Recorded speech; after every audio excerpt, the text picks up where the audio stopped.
वचनम् ओंकारनादम् ॐ पूज्यनामम् ॐ सम्पूर्णं पावनं पालनं शोभनम् आर्षितं दयार्श्रितम् वन्दनं वाழ்க वाழ்க वचनम्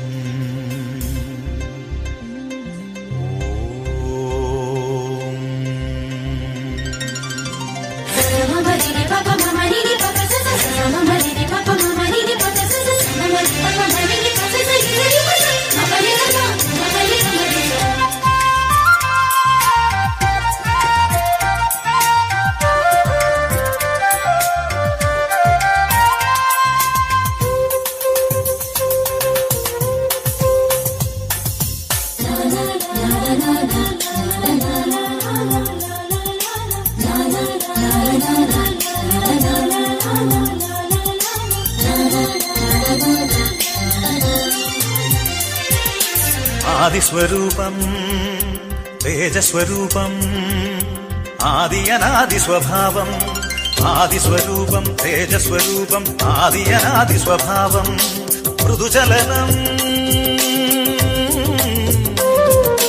जलचलनं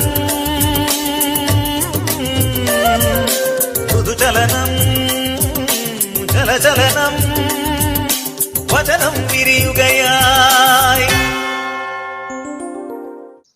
శుభోదయం.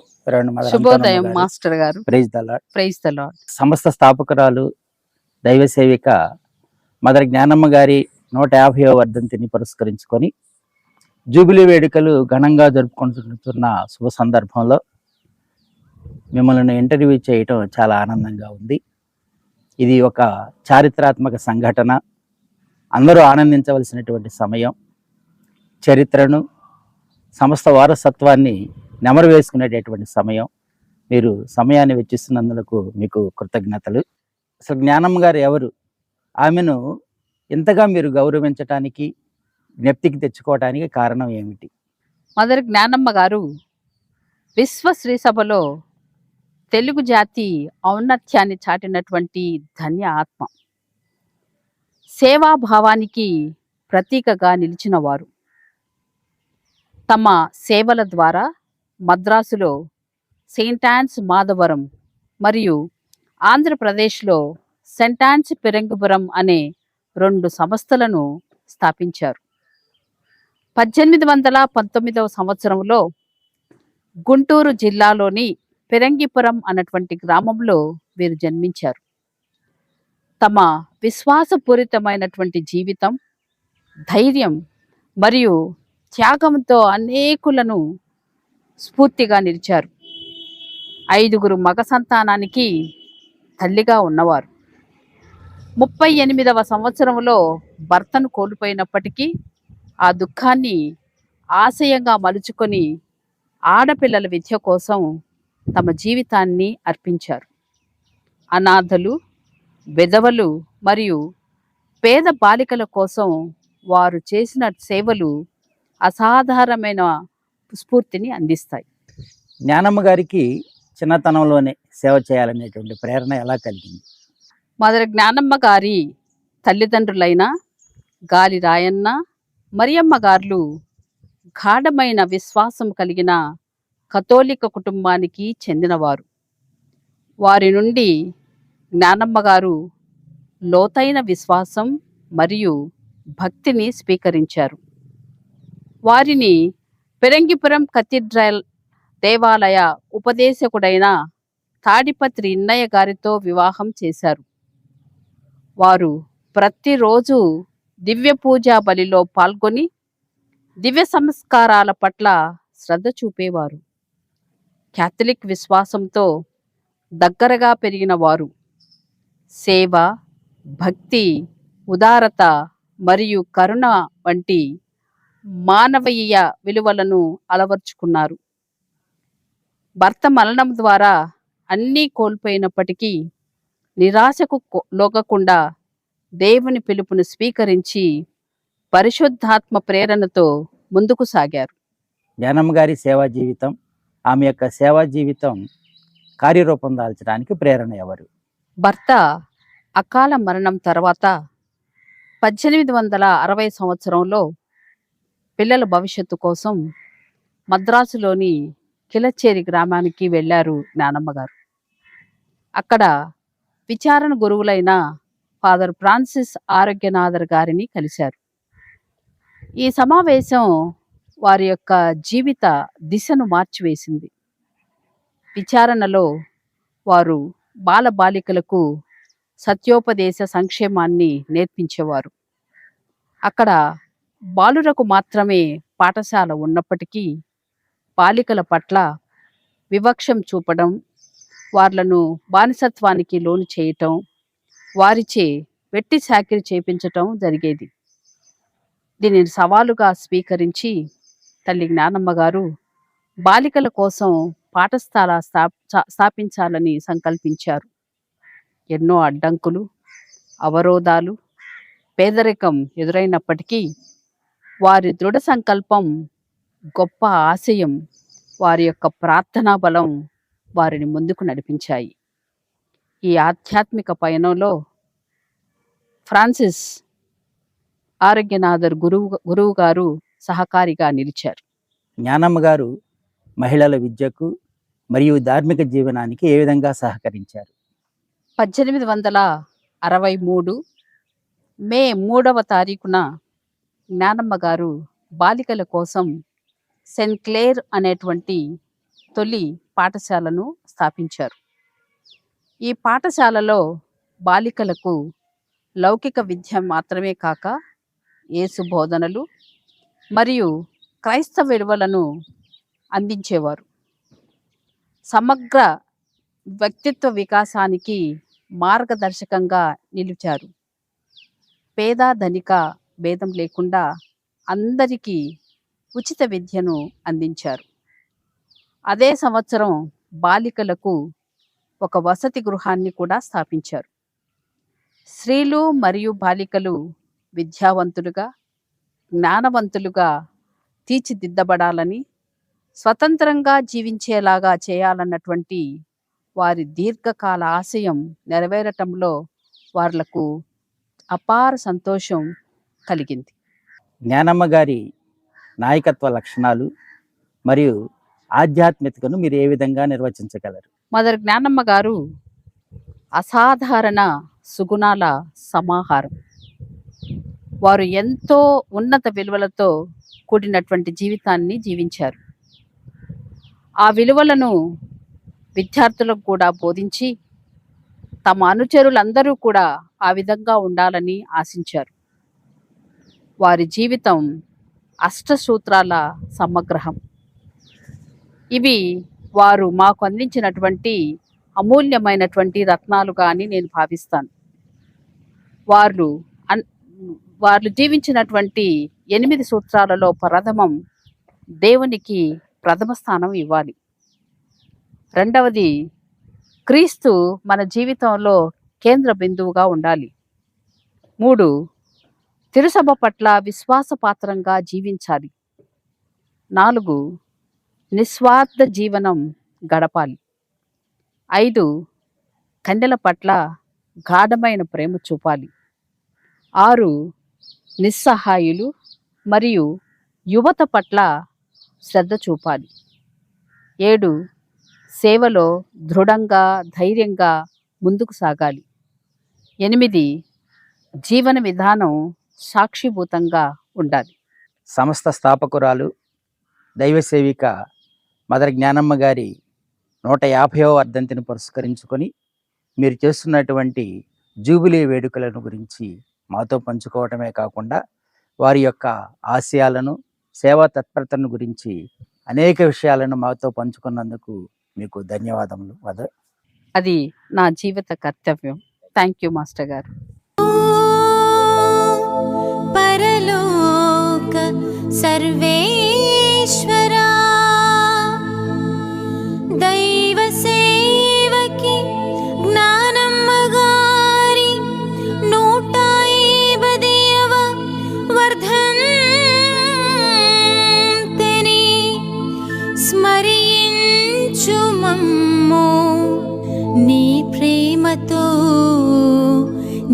శక్తితో నీ జ్ఞానముతో దీవింపుము.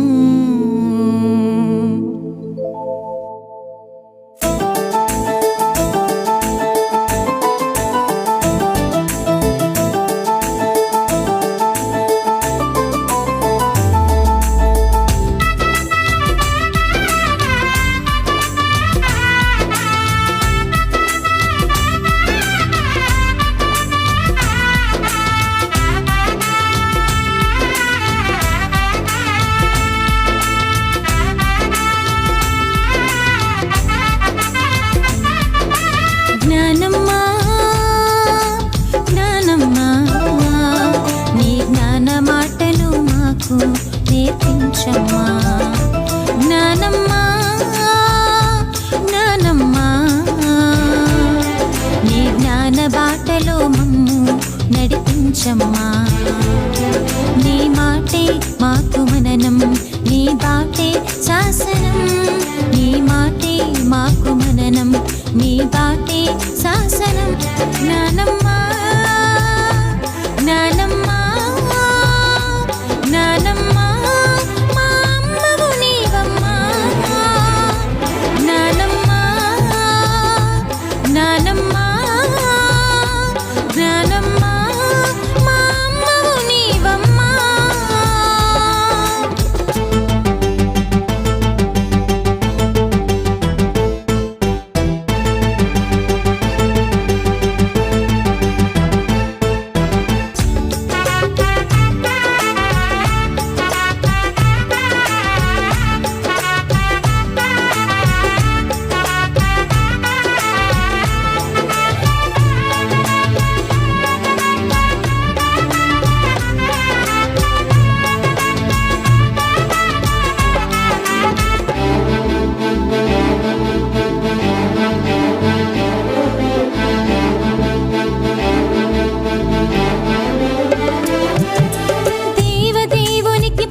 స్థానమును అందించావమ్మా. ధర్మ మహిమకై ఉన్నదంతయు త్యజించినావమ్మా.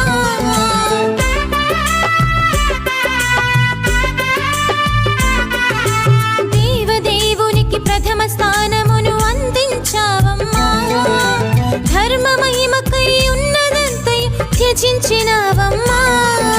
శ్రీ సభయడల విశ్వసనీయత ప్రదర్శించినావమ్మా. శ్రీ సభయడల విశ్వసనీయత ప్రదర్శించినావమ్మా. మఠవాసులనెల్లా ప్రభుని ప్రేమతో నింపినావు నీవమ్మా. మఠవాసులనెల్లా ప్రభుని ప్రేమతో నింపినావు నీవమ్మా. జ్ఞానమ్మా, జ్ఞానమ్మా, జ్ఞానమ్మా, మా అమ్మవు నీవమ్మా. జ్ఞానమ్మా, జ్ఞానమ్మా, జ్ఞానమ్మా, మా అమ్మవు నీవమ్మా.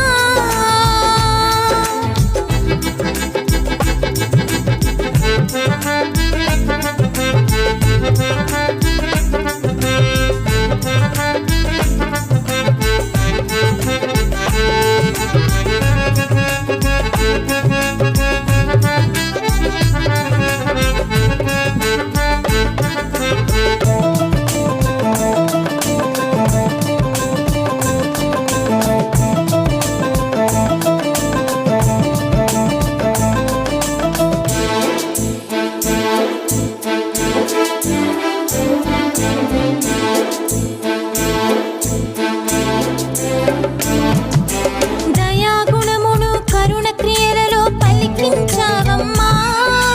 దీన జనులలో కృపాసిరులను చిలికించావమ్మా.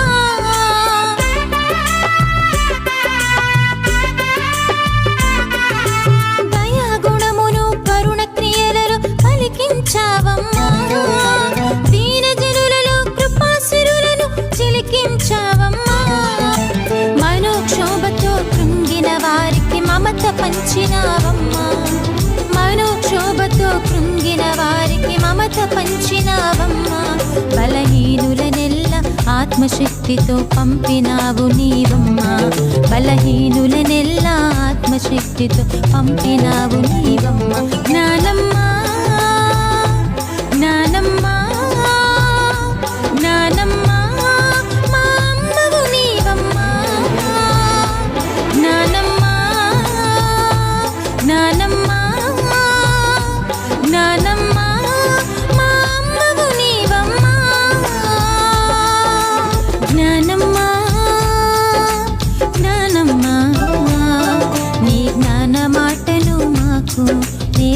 నడిపించమ్మా జ్ఞానమ్మా జ్ఞానమ్మా నీ జ్ఞాన బాటలో మమ్ము నడిపించమ్మా నీ మాటే మాకు మననం నీ బాటే శాసనం నీ మాటే మాకు మననం నీ బాటే శాసనం జ్ఞానమ్మా జ్ఞానమ్మా జ్ఞానమ్మా మా అమ్మవు నీవమ్మా జ్ఞానమ్మా జ్ఞానమ్మా జ్ఞానమ్మా మా అమ్మవు నీవమ్మా. రెవరెండ్ సిస్టర్ పాల్ ట్రీజా గారు, ప్రొవిన్షియల్ సుపీరియర్ గుంటూరు ప్రావిన్స్ గారికి శుభోదయం. శుభోదయం. సంస్థ స్థాపనకు మొదటి బీజాలు ఎవరు వేశారు? సంస్థ స్థాపనలో మొదటి బీజాలకు అంకురము తల్లి జ్ఞానమ్మ గారే వేసి ఉన్నారు. వారు ప్రతినిత్యము పాఠశాలను, వసతి గృహాన్ని సందర్శిస్తూ కిలచేరులో ఉన్నటువంటి బాలబాలికలకు, యువతకు దైవభక్తి గురించి, దైవ పిలుపుల గురించి, సత్యోప సందేశం గురించి ఎక్కువగా బోధిస్తూ ఉండేవారు. వారు ప్రతినిత్యము వారిని సందర్శించినప్పుడు ఈ యువతలోని సుగుణాలను గమనించేవారు. వారిలో ఉన్నటువంటి అగతమ్మ, అరుళమ్మ వీరిద్దరూ ఎంతో దైవభక్తి కలిగి, ఎంతో మంచిగా ఉంటూ, మంచి ప్రవర్తనను కలిగి, ఉదయం పూట ప్రతిరోజు గుడికి వెళుతూ, సాయంత్రం జపమాలను జపిస్తూ, పిల్లలకు ఎంతో సహాయం చేస్తూ, మంచి వినయ విధేయతలు కలిగి ఉండేవారు. వారిని చూసి జ్ఞానమ్మ గారు ఎంతో మురిసిపోయేవారు. అదేవిధంగా వారిని గురించి ఫాదర్ ఆరోగ్యనాథర్ గారితో కూడా డిస్కస్ చేస్తూ ఉండేవారు. వారిద్దరు ఎంతో ప్రార్థన చేసి ఒక నిర్ణయానికి వచ్చిన తర్వాత అరుళమ్మ, అగతమ్మలను కూర్చొని పెట్టి వారికి దైవ పిలుపుల గురించి, దేవుడు పిలిచిన వారిని ఎంతగా ఆయన దీవిస్తారని, దేవుడు పిలిచినప్పుడు ఆ బంధాలని, కుటుంబాన్ని ఏ విధంగా త్యాగం చేసి మనం దేవుని సేవకు రావాలన్నది బోధించారు. వారు తమ నిర్ణయాన్ని తెలియచేసిన తర్వాత వారిని బళ్ళారిలోని గుడ్ షెపర్డ్ కాన్వెంట్లో తర్బీదు నిమిత్తం ఉంచి ఉన్నారు. వారు తర్బీదు పొందిన తర్వాత అగతమ్మ ఫిలోమేనాగా, అరుళమ్మ యాంజిలేగా నామధేయం ధరించి తిరిగి కిలచేరికి వచ్చి మొదటి బీజాలుగా సెయింట్ యాన్స్ సంస్థకి వాళ్ళు అంకురార్పణం చేశారు. జ్ఞానమ్మ గారు తన అనుచరులకు అందించిన చివరి సందేశం ఏమిటి? జ్ఞానమ్మ గారు చివరి దశలో ఉన్నప్పుడు తన చుట్టూ తన యొక్క కన్యలను పెట్టుకున్నారు. అప్పుడు ఎంతో మంది కన్యలరేరు. సిస్టర్ యాంజలీనా, సిస్టర్ ఫిలోమినా మరియు ఒక నోవిస్ జోసెఫ్ మాత్రమే వారి చుట్టూ ఉన్నారు. వారు ఆ కన్యలను చూసి, అక్కడ బాలికలను చూసి, యువతను చూసి ఈ విధంగా తమ యొక్క అంతిమ మాటల్ని తెలియచేసి ఉన్నారు.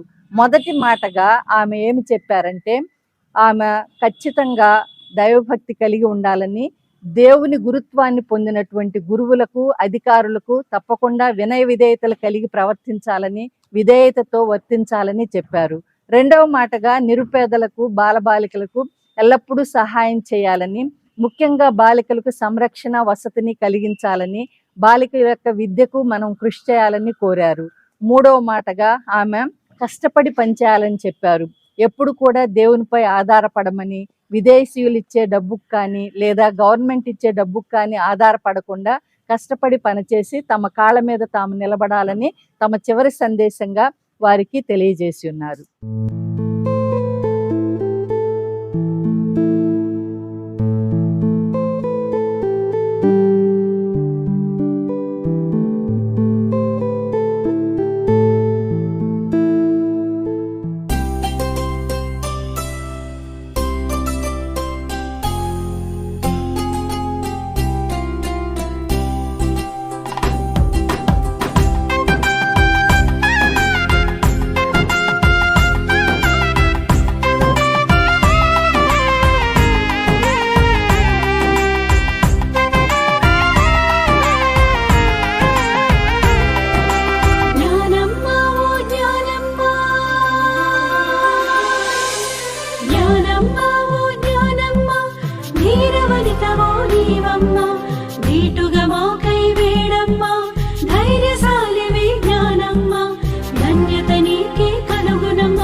ధీరవనితవు నీవమ్మా, దీటుగా మాకై వేడమ్మా, ధైర్యశాలివి జ్ఞానమ్మా, ధన్యత నీకే కలుగునమ్మా, ధన్యత నీకే కలుగునమ్మా, జ్ఞానమ్మా ఓ జ్ఞానమ్మా.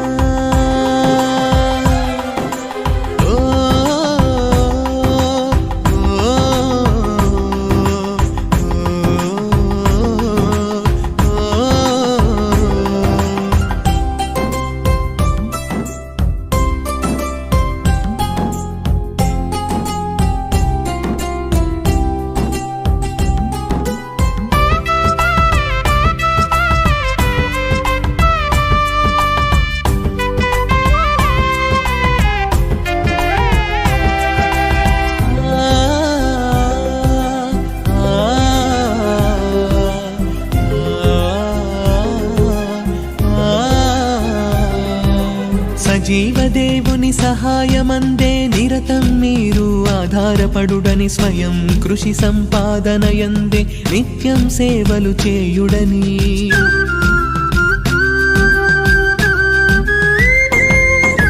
సజీవ దేవుని సహాయమందే నిరతం మీరు ఆధారపడుడని స్వయం కృషి సంపాదనయందే నిత్యం సేవలు చేయుడని అందించావు అందించావు నీ అంతిమ సందేశం అందించావు నీ అంతిమ సందేశం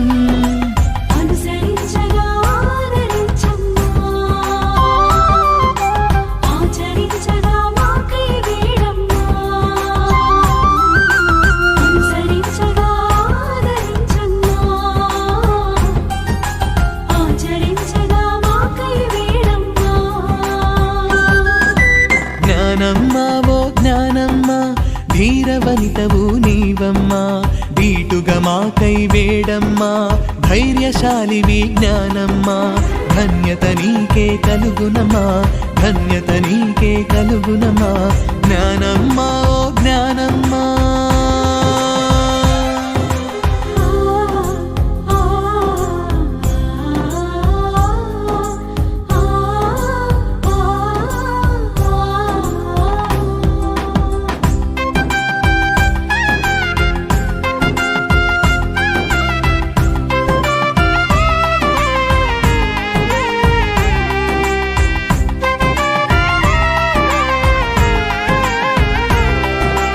దైవ సన్నిధియే నిత్య పెన్నిధి క్రీస్తు ప్రేమయే జీవిత సారథి బలహీనులకు పరమ వారధి దీన జనులకు దివ్య వెలుగది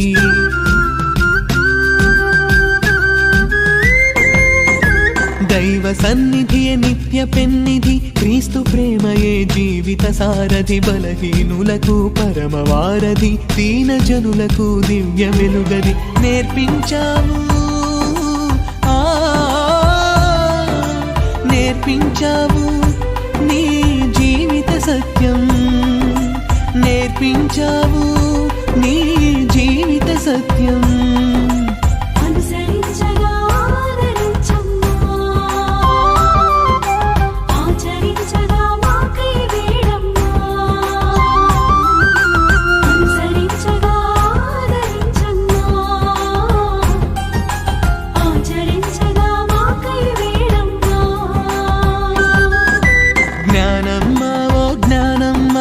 ధీరవనితవు నీవమ్మా దీటుగా మాకై వేడమ్మా ధైర్యశాలివి జ్ఞానమ్మా ధన్యత నీకే కలుగునమా ధన్యత నీకే కలుగునమా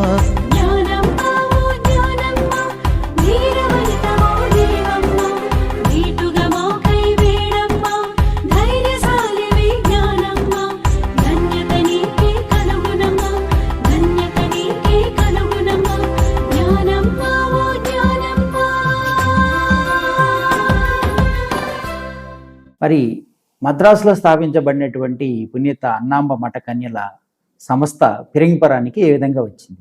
1877 సంవత్సరంలో దారుణమైన కరువు సంభవించినప్పుడు పునీత అన్నాంబ సంస్థ కన్యలు చాలా సేవలు అందించారు. వీరి సేవల గురించి కడప, కర్నూలు, గుంటూరు, చెంగల్పట్టు గ్రామాల్లో ఆయా జిల్లాల్లో వీరి యొక్క సేవల గురించి తెలుసుకొని తమ కన్యలు మాకు కూడా వచ్చి సేవ చేస్తే బాగుండన్న అభిప్రాయానికి వచ్చారు. అదే కాకుండా ఈ గుంటూరు పరిసర ప్రాంతాల్లో కథోలిక గ్రామ జనాభా ఎక్కువ, అదొక కారణం. మరియు జ్ఞానమ్మ గారి స్వగ్రామం కాబట్టి ఫిరంగిపురంలో కూడా ఒక శాఖ మఠాన్ని స్థాపిస్తే బాగుంటుందని వాళ్ళు ఆలోచించారు. అది కాకుండా ఆ రోజుల్లో మద్రాసు నుంచి ఫిరంగిపురం రావాలంటే చాలా దూరం ప్రయాణం చేయాల్సి ఉంటుంది ఈ గ్రామాలను తిరగాలంటే. అందుకని వారు నిర్ణయించుకొని ఫాదర్ బాలనాథర్ గారి ద్వారా ఒక లేఖను రాయించి ఫాదర్ థియోడోర్ డిక్మన్, అప్పటి విచారణకర్తలైన ఫిరంగిపురం విచారణకర్తలకి డిక్మన్ గారికి ఒక లేఖను పంపించారు. ఆ లేఖను చూసిందే తడవుగా ఫాదర్ థియోడోర్ డిక్మన్ గారు సంతోషంగా ఫాదర్ హెర్బర్ గారిని తీసుకొని మద్రాసు చేరి అక్కడ ఉన్నటువంటి విచారణకర్తలైన కెనడీ గారిని కలిసి వారిద్దరు కలిసి బిషప్ గారి కోల్గన్ గారి దగ్గరికి వెళ్ళి తమ యొక్క ఇష్టాన్ని తెలియజేశారు. ఫిరంగిపురంలో ఈ కన్యలు ఉంటే బాగుంటుంది అన్న ఆలోచన వాళ్ళు తెలియజేసిన వెంటనే వారు సంతోషంగా అంగీకరించారు. 1882 సంవత్సరం ఆగస్టు 24వ తేదీన వీరిని పిరంగపురం తీసుకొచ్చి ఒక శాఖా మఠంగా వారిని అక్కడ పెట్టారు. ఈ యొక్క కన్యలు చేసే సేవలు, ఫాదర్ డిక్మన్ గారి యొక్క ఆదరణ, ఇవన్నీ కూడా ఎంతో ప్రాముఖ్యతను సంతరించుకున్నాయి. 1882 సంవత్సరంలో స్థాపించినప్పటి నుంచి శాఖా మఠంగానే కొనసాగింది మద్రాసు వారిది. ఆ తర్వాత 1897 సంవత్సరంలో తల్లి మఠం నుంచి, అంటే మాతృమఠం నుంచి వేరయ్యి ఒక సంస్థగా 1897 సంవత్సరంలో స్వతంత్ర ప్రతిపత్తి గల సంస్థగా మాకు స్థాపించబడింది. అప్పుడు తల్లి జ్ఞానమ్మ గారు 2 సంస్థలకి అధినేత అయినప్పటికీ, ప్రారంభికురాలైనప్పటికీ మాధవరం సంస్థ, పిరంగపురం సంస్థగా మేము గుర్తింపబడుతున్నాం వేరువేరుగా. జ్ఞానమ్మ గారు స్థాపించిన సంస్థలు ఇప్పుడు ఏ విధంగా విరాజిల్లుతున్నాయి? జ్ఞానమ్మ గారి వారసత్వాన్ని ఆమె అనుచరులైన సభ సారథులు ఏ విధంగా కొనసాగిస్తూ ఉన్నారు నేడు? జ్ఞానమ్మ గారు స్థాపించినటువంటి ఈ 2 సంస్థలు, సెయింట్ ఆన్స్ మద్రాసు కానీ, సెయింట్ ఆన్స్ పిరంగపురం కానీ 3 పువ్వులు 6 కాయలుగా వర్ధిల్లుతూ ఉన్నాయి. మఠ సారథులు కాలానుగుణంగా సామాజిక అవసరాలను బట్టి విద్యతో పాటు వైద్యము, సాంఘిక సేవలు కూడా స్థాపించారు. సాంఘిక సేవా రంగంలో, విద్యారంగంలో, వైద్య రంగంలో మరియు సువార్త సేవలో కన్యలు ప్రతినిత్యము ప్రగతిబాటలో నడుస్తూ ఉన్నారు. 1997 సంవత్సరంలో మే 13వ తారీఖున అంతర్జాతీయ హోదాను కూడా పొందాం మా సంస్థకి. 125 సంవత్సరాలు గుంటూరు పీఠం పొందినటువంటి సంస్థ 1977 సంవత్సరంలో సామాజిక హోదాని, తర్వాత స్వతంత్ర హోదాని కలిగి ఉండటమే కాకుండా అంతర్జాతీయ హోదాని కూడా పొంది గుర్తింపబడింది. అంతేకాకుండా 7 తెలుగు రాష్ట్రాల్లో, 2 తెలుగు రాష్ట్రాలు ఆంధ్ర, తెలంగాణ కాకుండా ఒరిస్సా, కర్ణాటక, తమిళనాడు, కేరళ మరియు మహారాష్ట్ర 7 రాష్ట్రాల్లో మేము సేవలు అందిస్తూ ఉన్నాము. సముద్రాలు దాటి ఇటలీ, జర్మనీ, అమెరికా మరియు ఆఫ్రికా దేశాల్లో కూడా సేవలు అందిస్తూ సమయానుకూలంగా, కాలానుగుణంగా మా సారథులు ఎన్నో రకములైనటువంటి అభివృద్ధి పనులను చేపట్టి సంస్థను ముందుకు సాగిస్తూ ఉన్నారు. ఈ సంవత్సరం సభలో ఒక పండుగ వాతావరణం, అనేక రకాల ఆధ్యాత్మిక కార్యక్రమాలు జరుగుతూ ఉన్నాయి. ఈ సంవత్సరం యొక్క ప్రత్యేకత ఏమిటి? ఈ సంవత్సరం తల్లి జ్ఞానమ్మ గారి యొక్క 150వ వర్ధంతిని ఘనంగా కొనియాడాలనుకుంటున్నాము. ఆమెకు 2014లో అంతర్జాతీయ హోదాలో తల్లి శ్రీ సభ నుంచి దైవ సేవకురాలు అనే హోదా కల్పించబడింది. ఆమెకు త్వరగా పునీత పట్టం రావాలని, ఆమె పునీతురాలుగా గుర్తింపబడి ఆమె సేవలు, ఆమె సుగుణాలు అందరికీ తెలియచేయాలని ఎన్నో ఆధ్యాత్మిక కార్యక్రమాలను చేపడుతూ ఆమె యొక్క వర్ధంతిని ఈ సంవత్సరం 2025 డిసెంబర్ 20వ తారీఖు పిరంగపురంలో ఘనంగా కొనియాడాలనుకుంటున్నాం. Praise the lord.